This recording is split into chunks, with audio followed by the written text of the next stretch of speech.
به نظرتون این خانم از کجاست؟ دخانه میه؟ برم دخانه؟ یا این خانم؟ درختی توت زینب دانه کرده، همین زینب برم دیوانه کرده. حتی این آقا عزیز آقا جانف است و از کشور ترکمنستان. دقیقاً درست شنیدید. اینها فارس‌های ترکمنستان هستند. بیشتر توی ولایت مرو و اطراف اشخابات زندگی می‌کنن. حدود 200 تا 250 هزار نفر جمعیت دارن و بیشتر پیرو مذهب شیعه هستند. در گذشته بیشتر ترکمنستان امروزی محل سکونت فارس‌ها بوده و جزو ولایت خراسان به حساب می‌اومده. خیلی از بزرگای ما هم اهل همون منطقه هستند. مثل ابو مسلم خراسانی، ابو سعید ابوالخیر، نسایی، کسایی مروزی و خیلی بزرگان.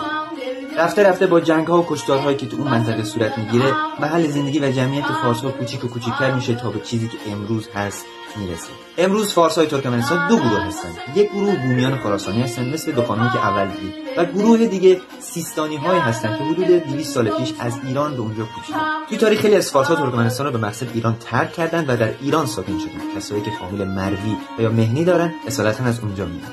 و در آخر باید بگم که جغرافیای فارسی واقعا بزرگتر از چیزی هستش که شما فکر می‌کنید. در آینده بیشتر درباره فارسی زبان‌ها تو کشور بخونید.